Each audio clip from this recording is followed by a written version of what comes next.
Hey everybody, I'm very excited to share this highly requested further review of Story of One Sky with all of you.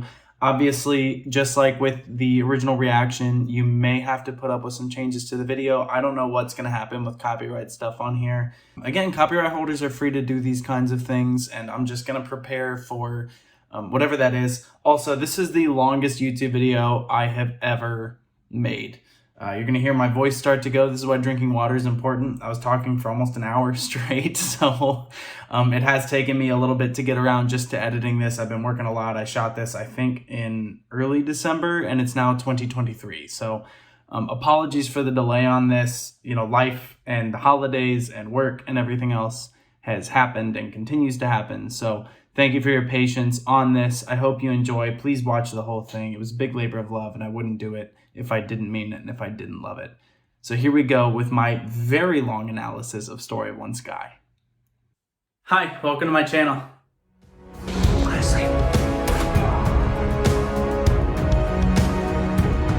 Hey, Uncle Kenny! Football! Hey, yeah!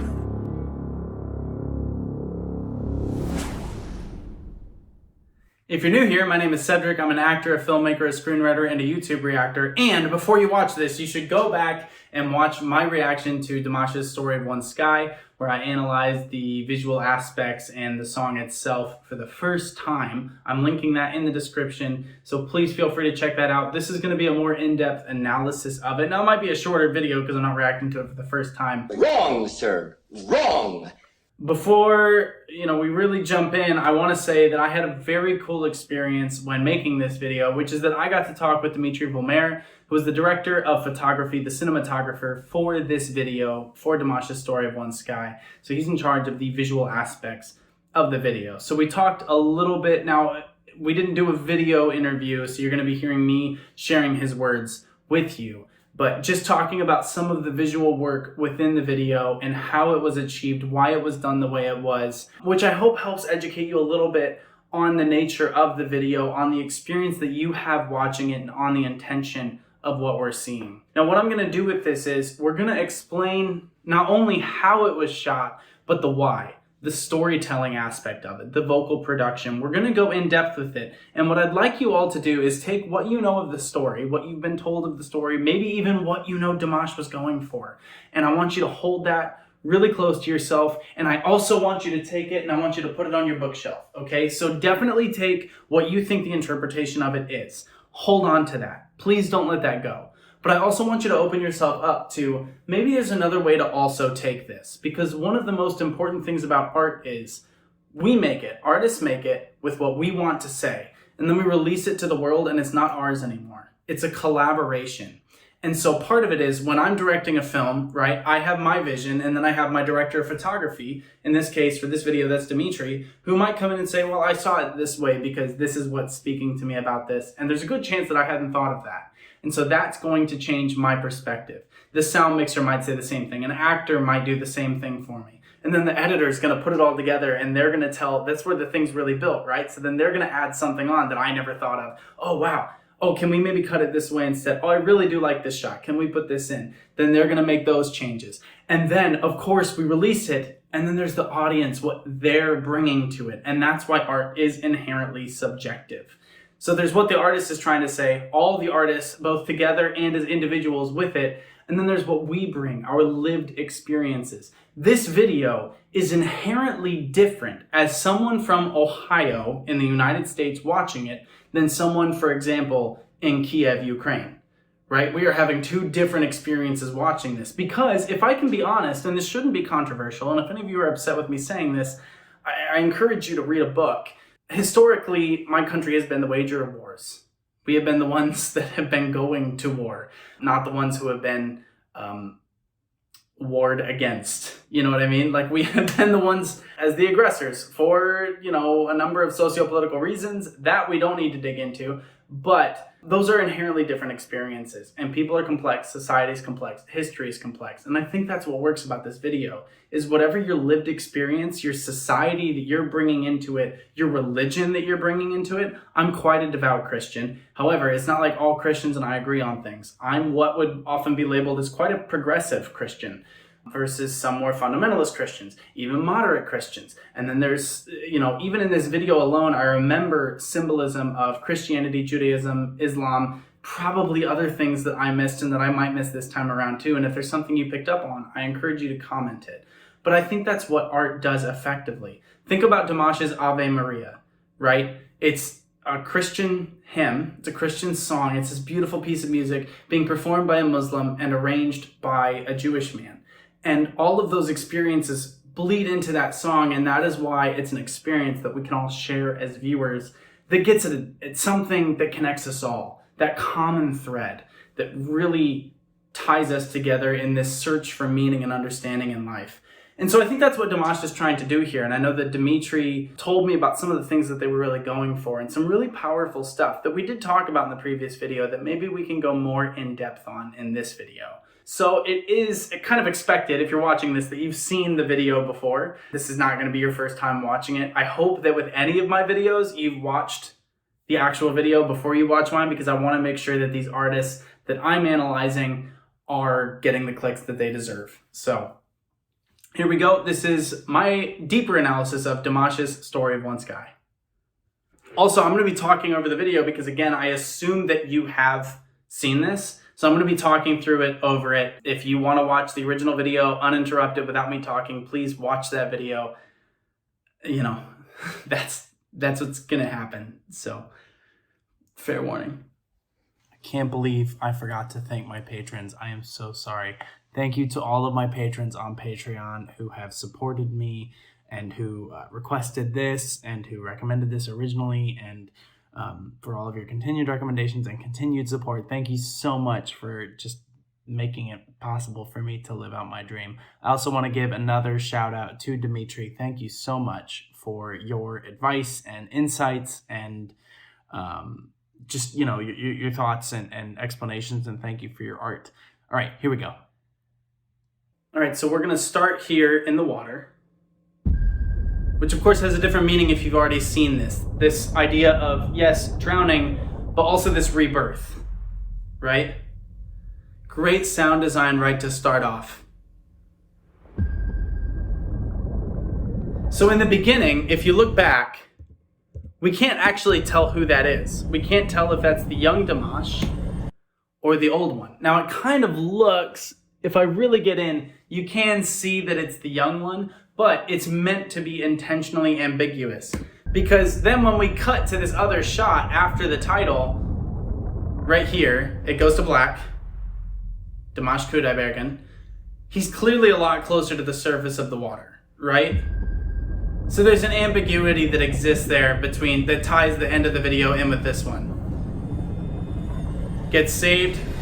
See where his swimsuit tie was when it was up? It almost looked like an umbilical cord, tying again in with the birth of the baby at the end. Tight focus on the hand here.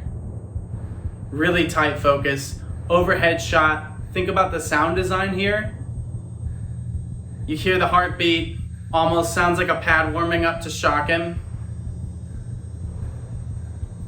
The urgency.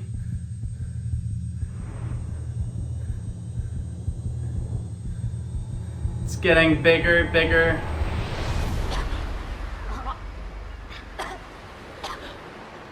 Look how tight the focus is on these shots. Look how shallow that depth of field is.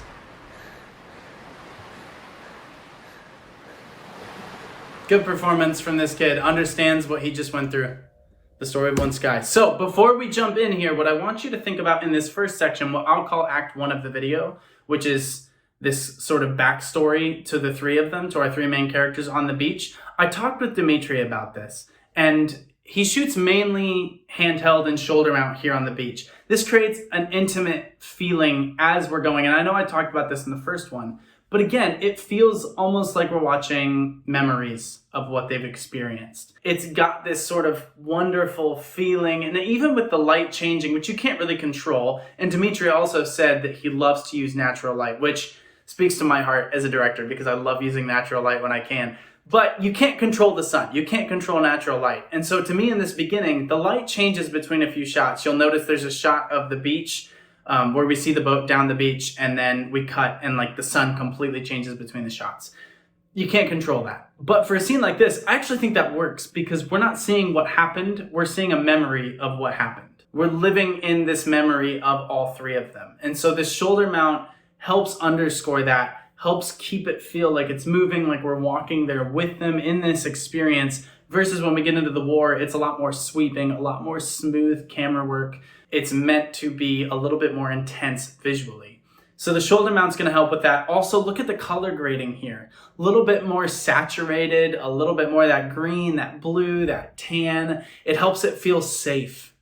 It helps it feel vigorous and young and alive, versus what we'll see later in the video with the grade that's happening there.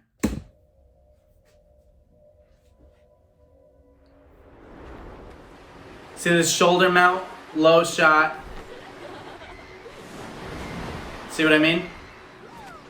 Very low angle here. Just chasing them along.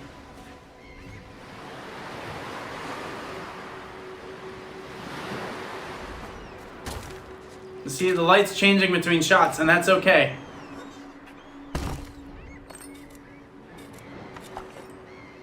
We'll talk about this. See how the use of sound to create that transition?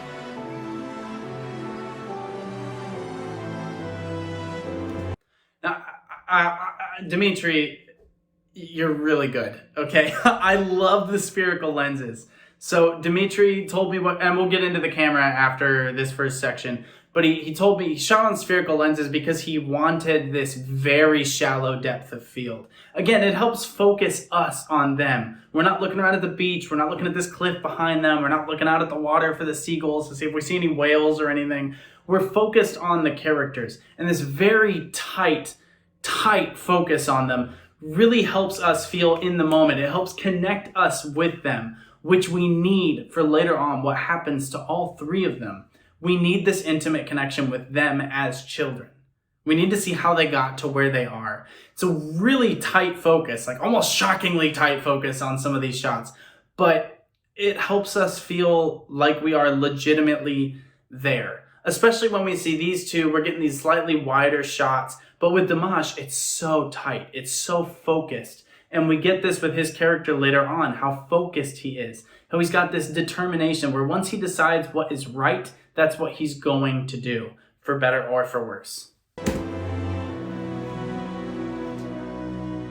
Can't believe what's happening at all. I was crazy, we reborn to fall. Now think about the storytelling here, how he starts, can't believe what's happening at all. Very, Piper's crazy, we are bound to fall. He says Piper's crazy, who comes in right here but the Piper? This is telling us, without really realizing it, who this is, because we don't have the context for it yet. But on a rewatch, you see, oh, that's who this is. She has gone over to Dimash's character, and we're now seeing this separation between them. The light, where they're all sitting in it, is behind him. He's facing the darkness. He's facing this great expanse of water, this great unknown, right?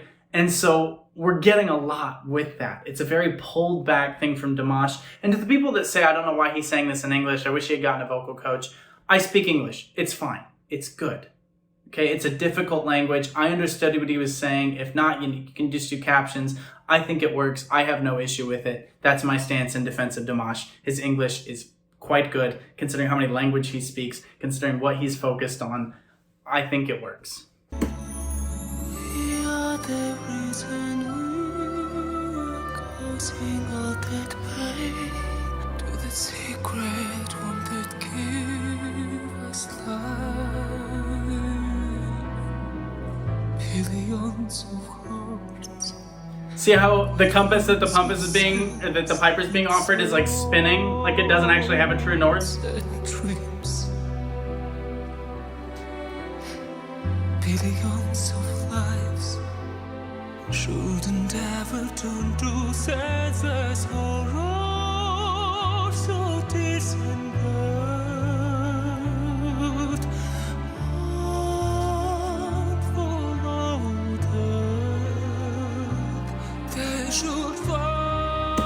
So this is super important. This is where the story really hinges. This is what's called breaking into Act 2. So we've had our exploration of the world, and now we're going to punch into the actual story, the motivation, the compass being handed out. This is an old navigating compass, and I got several comments on that, which is how I learned this. I certainly had no idea.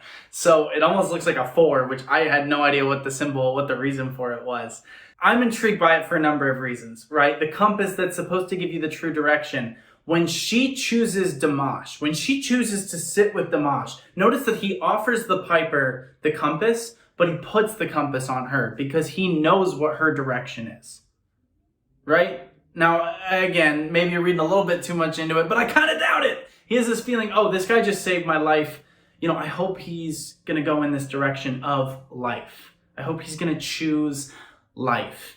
And you see that his compass, the piper's compass, gets bent because he closes his fist too tight around it, because he's trying too hard to hold on tight to her, because he's trying to hold on to life, to hold on to this power dynamic of being able to fix everything, of save everything, right? And that corrupts him.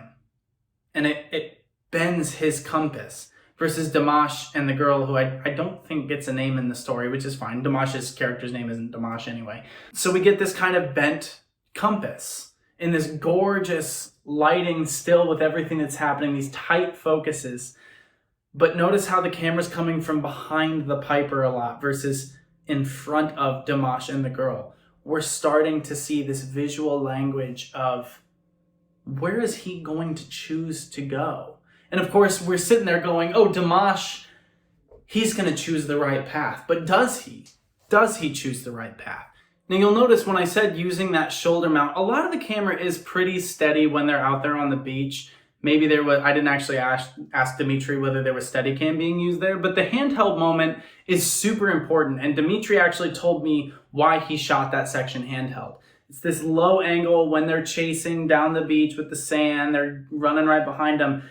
It's the true sense of innocence. It's after Dimash has been brought back, right? So he's got this second lease at life, and there's this total innocence of them just adventuring free on this beach the whole day ahead of them, the morning sun rising. Dimash finds this box and he opens it, and it's sort of a Pandora's box. What comes out of this box?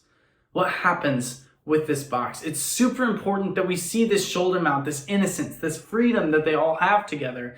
Because when this box is opened, when these compasses are made, when this choice is made and this conflict is created between the trio, everything changes. The whole story changes. And so Dimitri told me, yeah, we're going to shoot this handheld because that's going to underscore this innocence. And it's going to make the rest of this more heartbreaking because we start to lose this sense of freedom that the characters have together and with each other, this sense of togetherness, this sense of spontaneity, of improv that the shoulder mount inherently brings with it. So you'll notice also as we go through the rest of this video that the colors of the actual picture that we're seeing aren't super different. There's just a slight difference. It's all a little bit washed out, right? Just a skosh washed out.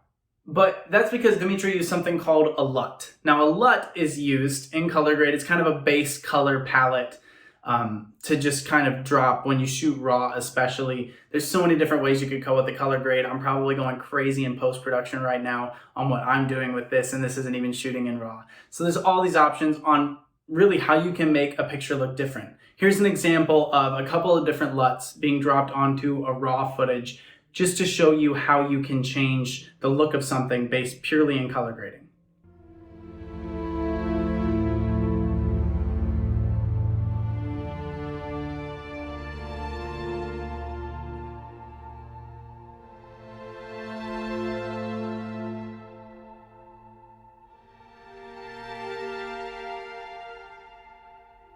Now I bring all this up because Dimitri told me that he had a LUT made for this project. This LUT clearly is just a skosh washed out. It really emphasizes greens and blues. But in the childhood version, there are a couple of different versions of the LUT. In the childhood version, it's a little bit more saturated. That is to give this fullness of life, this fullness of youth, this fullness of innocence. As we get into the war, you're going to see that it's a little bit kohler. Some of the warm tones have been brought down, and that gray, that blue, those have been pulled out. This is kind of a common color grade in war films, but I think it particularly works here because we're coming out of the childhood. Later on, when we get to the Pilgrims, we'll see another change that we'll talk about at that point. But as the music sort of starts to pick up here, as everything gets more intense visually, the color grade changes. And it's subtle. It's not something most people are going to pick up on, but it makes a huge difference for us in how we're psychologically seeing the story itself. As a ruler, my task is to keep order and protect my country. But I don't deprive you of your freedom. The world is open for me, and I want to give it to you. Yeah. Now notice that the Piper symbol has changed. The compass is inspiring it, but notice that the middle part of it is closed. He's changed the symbol that he's been given.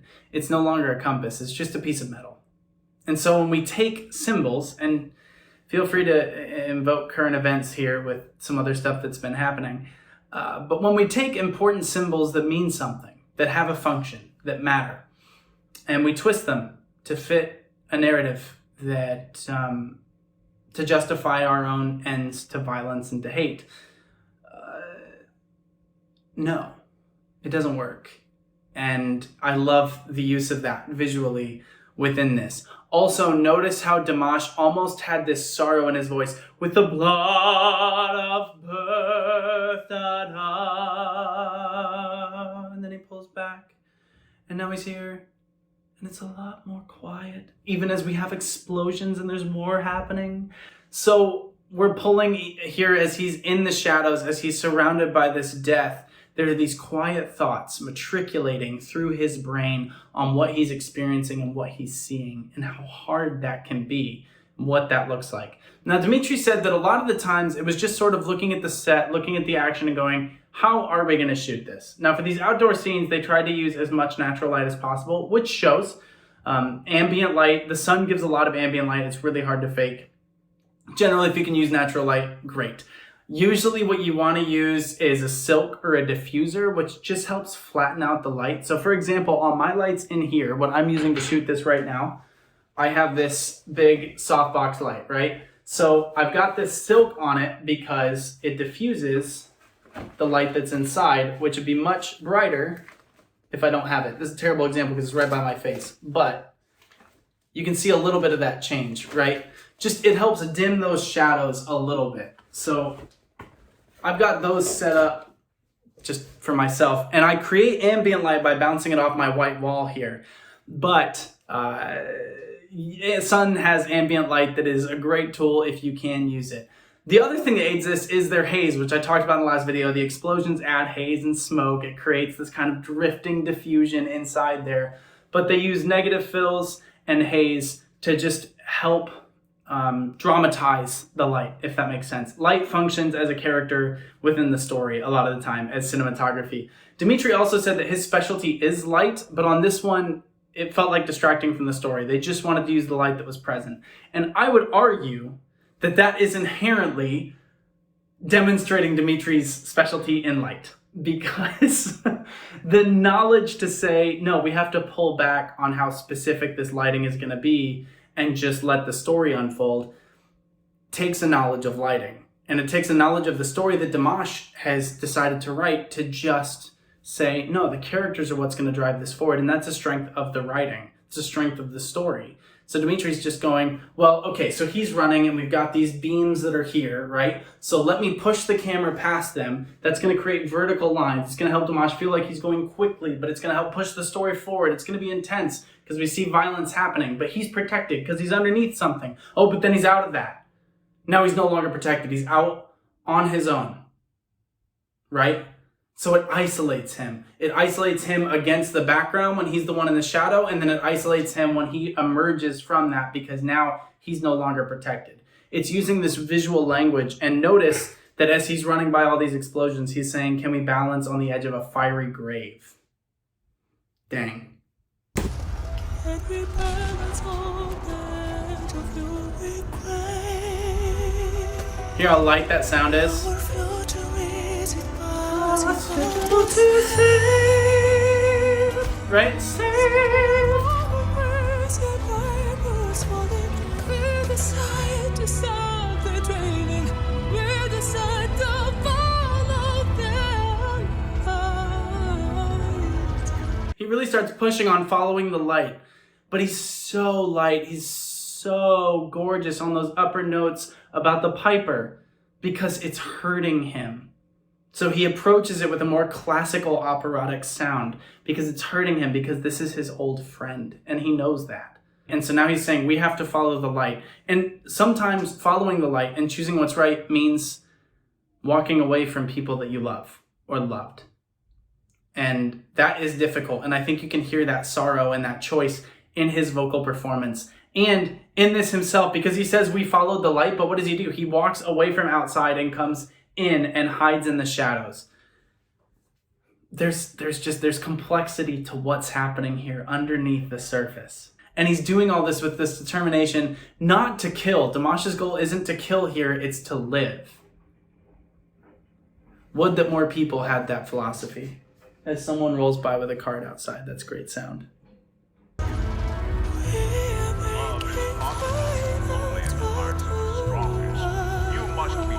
See how he's walking into the shadow now? But he's afraid. Look at that fear. United, we will enter every city, every house. We will lead everyone who is ready to start a new life. Now he stumbles into the blood, right? Like a place. As the music.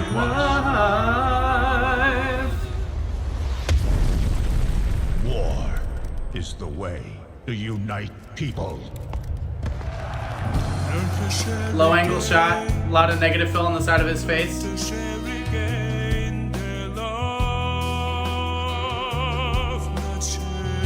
See how they're using this little bit of green and red here?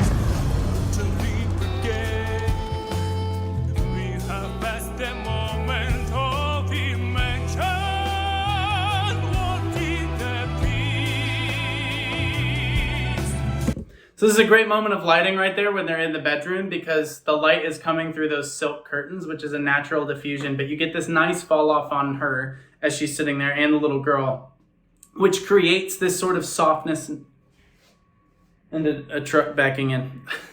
Great. It creates this sort of softness, this fall off that we create a natural affection for her. Dimash has the same little bit of fall off, but he's a little bit more shadow. There's a little bit more darkness in his existence. And then when we see the general, especially when he's at that podium saying war is the way to unite people, notice that this position inherently closes himself off. He's closing himself off from the world, right? Because this is open, closed, protected, secure, strong. And then you have the mother wrapping up her daughter. And so the juxtaposition of these physical embodiments of their philosophies, the darkness versus Dimash having a little bit of that key light on his back, a little bit of shadow here and then the light here, and then the character of his wife that has this nice soft fall off, this beautiful look to the whole thing, very serene. So again, trying to underscore everything that we're seeing.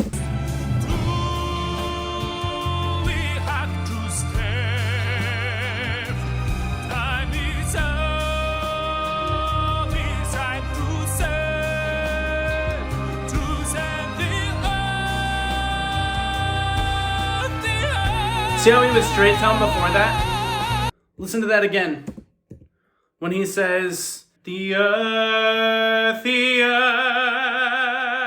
the first time it's just earth, and then the second time, earth, even as he goes up. That vibrato adds the intensity that also is accompanied by him going up in pitch. That's on the general. But Dimash has that vibrato. And then the break there.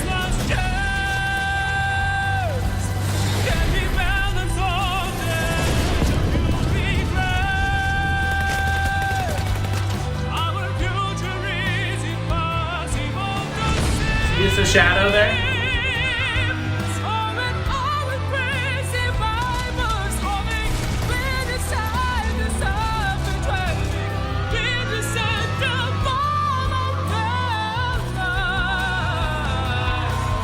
Nice run down.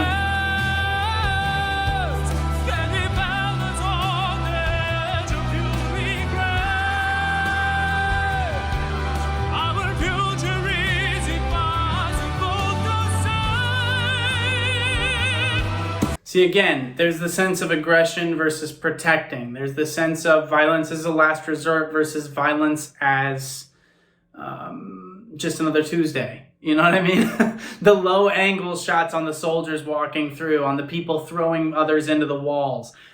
The camera is serving to underscore all of that, while the music is really, you know, we are on the edge of a fiery grave, our future is it possible to save?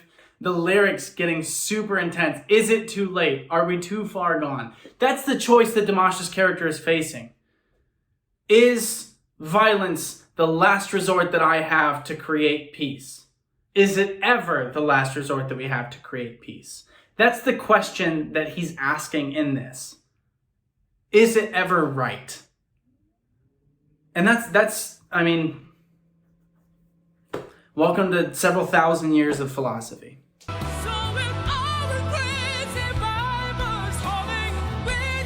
Decisive violence. Again, closing himself off.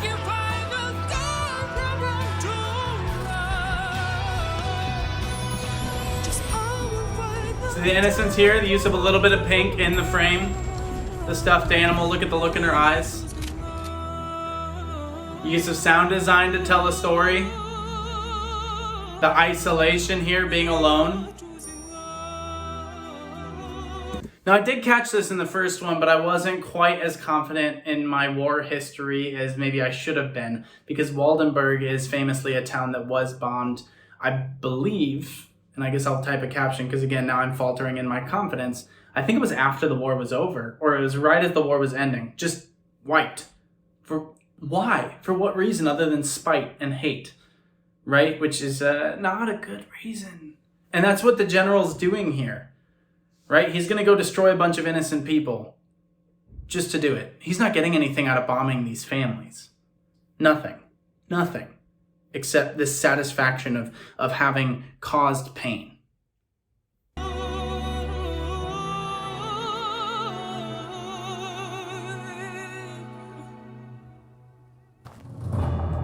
Now, sorry, so this is where we're going to break into this new LUT, right? This is where we're going to break into this new color grade, because look how warm-toned everything is. Look how warm everything's going to be in this section versus what we just saw, where everything's a little bit more cold, versus the beach, where everything's a little bit more saturated. But it's all kind of pulling at the same colors, that tan, green, blue. All pulling that into it. Look at how the camera changes a little bit. We're going a little bit more slow motion here. We're going a little bit more, actually I think there's a little bit less movement in this section, but it's a little bit wide. It's either wide or it's close up on a wide angle lens. Still using that depth of field on a lot of shots as well. So it's getting more complex with what we're seeing, but also what we're experiencing, how we're living through this journey that the characters are going through. Now, Dimitri told me that they shot this on, I'm just going to read you the stuff because I'm going to forget a word here.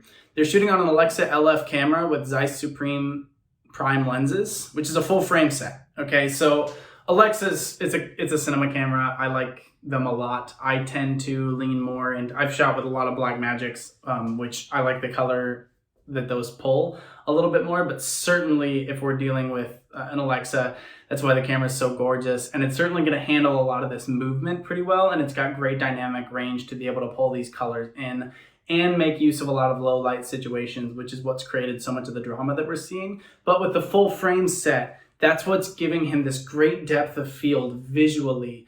I love anamorphic personally. I'm a big anamorphic fan, but he makes a solid argument. He made an argument back to me that anamorphic wouldn't have given him the sharp details all over the frame, because anamorphic kind of classically blurs the edges of frames. It's this great look. Spielberg loves anamorphic, and I love Spielberg. But it allows everything to be in detail and in focus when he wants it to be. And part of the reason for this is, and I'm just going to read you what he said, because I think it's really poignant in its brutality. I think Dimitri said this really, really well, and I think it underscores what Dimash is saying here. He said, "We wanted to show the war, maybe not as it is, but at least as dirty as we could." So can you ever really capture how awful war is? No, but he said, at least as dirty as we could. If I'd have chosen anamorphics, it would have just been a movie, and I didn't want that. War is the shittiest part of our reality. It's not a movie for us. And I think that that is incredible. and really underscores what Dimash is trying to do with this. It's not meant to be a movie. It's a real thing that real people are experiencing, and it's not beautiful. It's not gorgeous. And I need to take a lesson from this because I want things to be pretty and beautiful, and that's not this. This shouldn't be pretty and beautiful. Now, do I think it's pretty and beautifully shot? Yes. But do I also think it captures the gritty pain, the violence, the brutality, the horrid choices that war brings? I do. And I think that the choice to shoot this on the full set lenses, to really try to capture that grittiness in this not endearing or gorgeous way, is a lesson that a lot of filmmakers need to take, myself included. So I want to thank Dimash and Dmitry for that. I also want to say that before, when I referenced a couple of pieces of art, Dmitry told me that there were no real images or paintings or images or pictures or videos or anything that they pulled from. But that doesn't mean that they didn't. It just means that when you're working in visual media, you need to consume a lot of visual media because you're just creating a catalog in your brain. And so, you know, when I referenced the hand of God on the Sistine Chapel, that wasn't an intentional thing, but who's to say whether or not some part of Dmitry and Dimash's subconscious was going, yes. So when you're making these choices, you want to have this unified visual structure. And as long as you've consumed things and you have this language with which you can speak, you should be able to do so. Let's keep going now that we're here in this last section, the sort of Act 3. Now it would be a long Act 3. Technically, this would be more of a midpoint of the story. Again, if we're looking at a 3-act structure, which I think this functions as a 3-act structure, this is more of a midpoint, which makes sense because it's halfway through. But this is where we're starting to get into the dark night of the soul. Dimash finds out what happened to his family. He starts slipping. We have the pilgrims here on their journey. So everything starts to get a little bit more heavy. Listen to that powerful sound. Close-up shots on these people, right?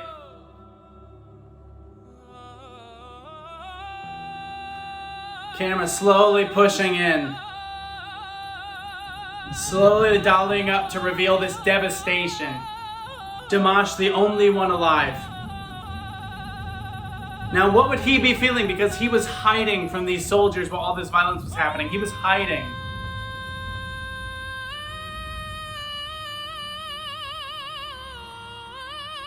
Hear how the vibrato starting to come in vocally? Reading from holy books. I love this shot. I love this shot.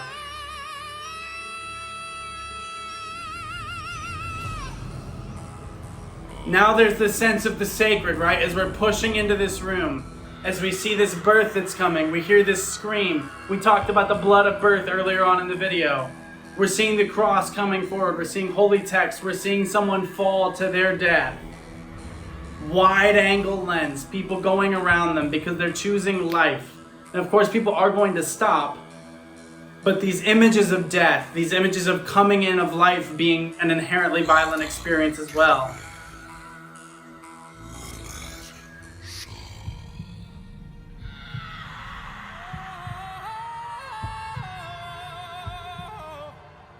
Again, pulling these two images together, the screaming of loss and of creation, right?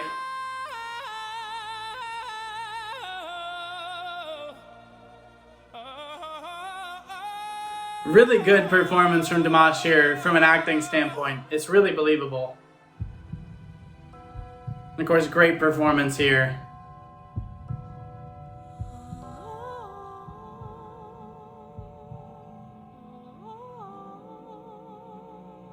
Some stunning imagery.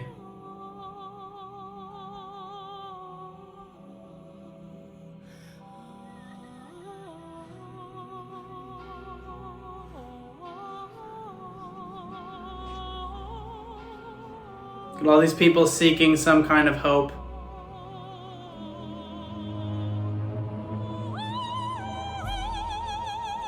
See again, this ritual. This journey up a mountain, going to something. She's got the compass around her. Hers remains. And that tells us who she is.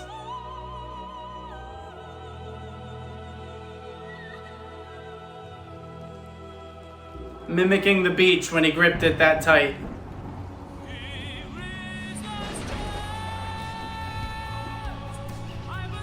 Now they're going through a storm. People dressed in all sorts of outfits.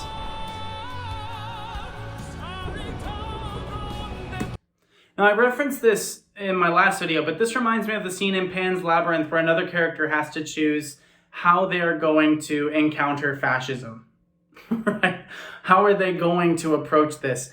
The two characters make very different choices. Spoiler alert for Pan's Labyrinth, so skip the next few seconds if you haven't seen it. It's a great movie. It's one of the perfect movies ever made, and I mean that. No lo entiendo. ¿Por qué no me obedeció? Es que obedecer por obedecer, así sin pensarlo, eso solo lo hacen gentes como usted, capitán.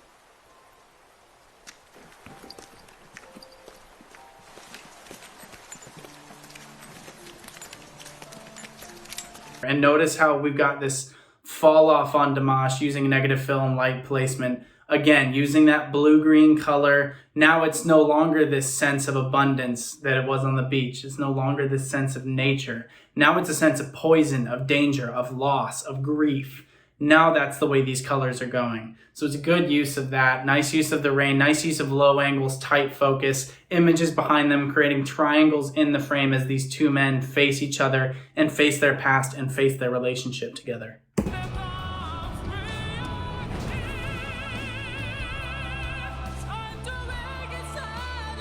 Almost telling him to stop, right?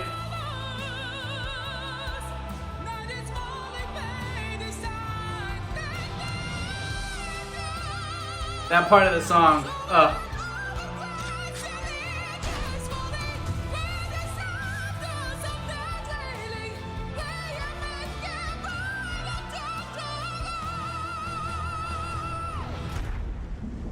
And now we're back to the beginning.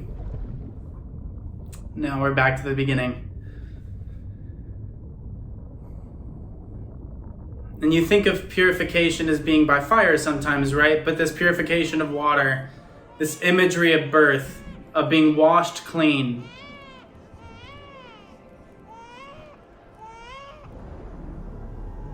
Now this shot, we have to talk about.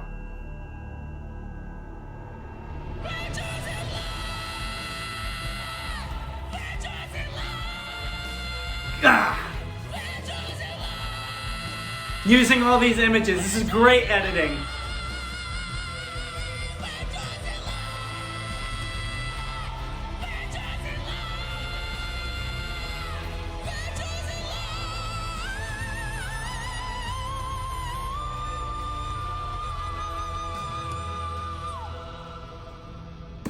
Now, I have to talk about this mountain shot because it's gorgeous, but it doesn't look real. But it is, right?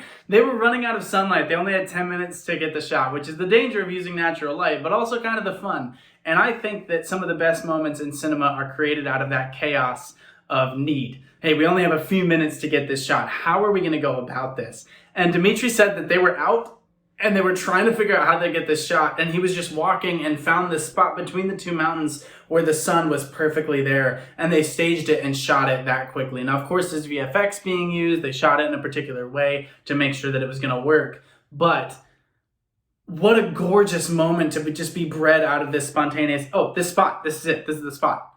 Get the shot, quick, we have 10 minutes. And it's this amazing look. Sometimes you spend 3 hours setting up the light for one shot, and they found it and shot it, and incredible. Such a good shot because it now breaks the dynamics of the reality that we've seen. It doesn't look real. It tells us something has changed, something is different. And when I say it doesn't look real, it means it looks hyper real. It's almost in this sort of Zack Snyder, if you're familiar with his work, he does a lot of this, especially in his version of the Justice League film, where everything is super sharp. Everything is super, super clear. Other things are kind of moving at an unnatural sort of speed and motion with the camera. And when it's used effectively, like it is by Zack Snyder, like it is here, it is just this kind of surreal awakening. And I think it's gorgeous. Also, Dimash's production on that vocal front, "We're choosing life," really kind of scrunching that up. Obviously, he does it better than that. But man, what a cool effect for him to use, and how well does that work to convey the emotion that he wants. And then he lets go. He doesn't have the breath to keep going. It's gone as this new life comes in. It's gorgeously done. We see the two of them again. The bringing back of the classical music.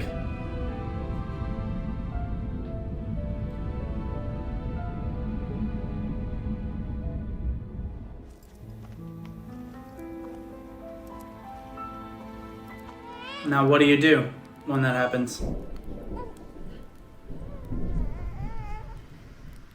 Nice lighting there on that shot. And now this sweat, but again, almost gives the image of blood, right? So again, I think there's a couple of different interpretations. You know, I think the easiest one is that that's his son leading them all forward. I think there's an argument to be made that Dimash, his character in this, was reborn and given a second chance on how to lead in this moment, and that blood is symbolic of that. I'm sure that there are other interpretations. I think all are supported by the text, which is inherently what we're seeing itself. But I think there's several ways to interpret this that I would encourage you to just sort of explore, because I think that's what he's asking you to do, is look at it. And again, look at this shot. Look how pretty that is. But a culture of tolerance, acceptance of others, and of living together peacefully would contribute significantly to reducing many economic, social, political, and environmental problems that weigh so heavily on a large part of humanity. It's so easy to sit in an ivory tower and say we can solve this. But we can't until we actually start talking about dialogue, until we actually start having understanding. And I mean talking about dialogue. How do we actually have dialogue, right? How do we have this culture of tolerance and of acceptance of others? What does that look like? So I hope that that maybe helped. This actually turned out to be just as long as my other video did. So whoops, I need to go drink some water and take a nap. But I hope this helped inform the video a little bit more. I want to thank again Dimitri for your advice on this project and how you went about doing it. Thank you for that insight. And thank you for your art, Dimash. Thank you for this video. Thank you for this message. And all of you, thank you so much for watching. And I hope that you take this video to heart and that you go forward with this attitude of tolerance, of dialogue, of understanding, of acceptance as you engage with others, not just with war, but just in conversation with each other. So thank you so much for watching. Please drink lots of water, get enough sleep, and until next time, be well.